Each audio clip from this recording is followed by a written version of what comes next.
pray for her life, and I hope that she makes it through the horrible accident that she went through.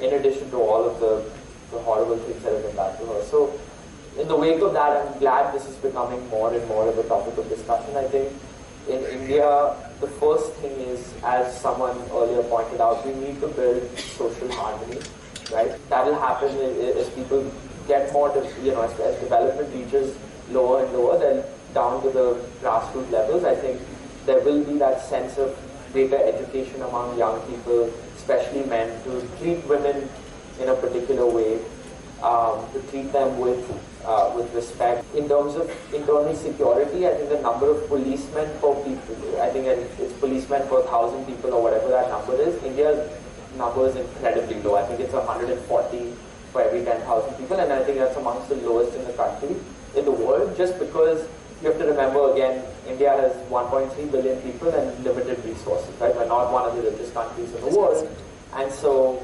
our police vyavastha, our police situation really needs to improve, and the volume of police and the volume of internal security that we sort of put together is something that, I'm sure under the guidance of Honorable Home Minister Amit Shah, this is the time I can really see an improvement in our law and order, just because he's someone that's going to come down hard on such situations arising, right?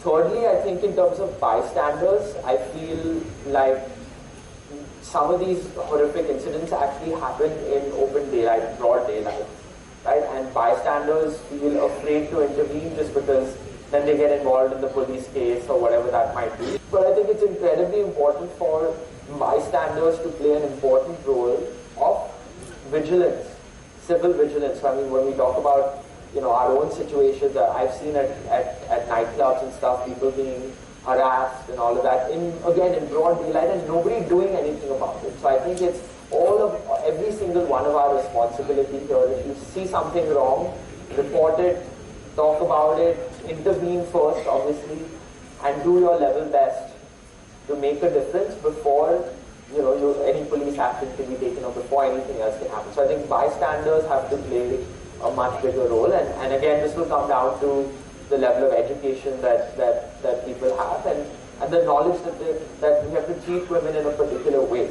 right? And if you go down to the poorest regions, it's unfortunate the way women are treated and marginalized, right? So bystanders will play a big role as well. And lastly, we need to create an environment in our country where women feel comfortable enough to come out and talk about these issues, right? So,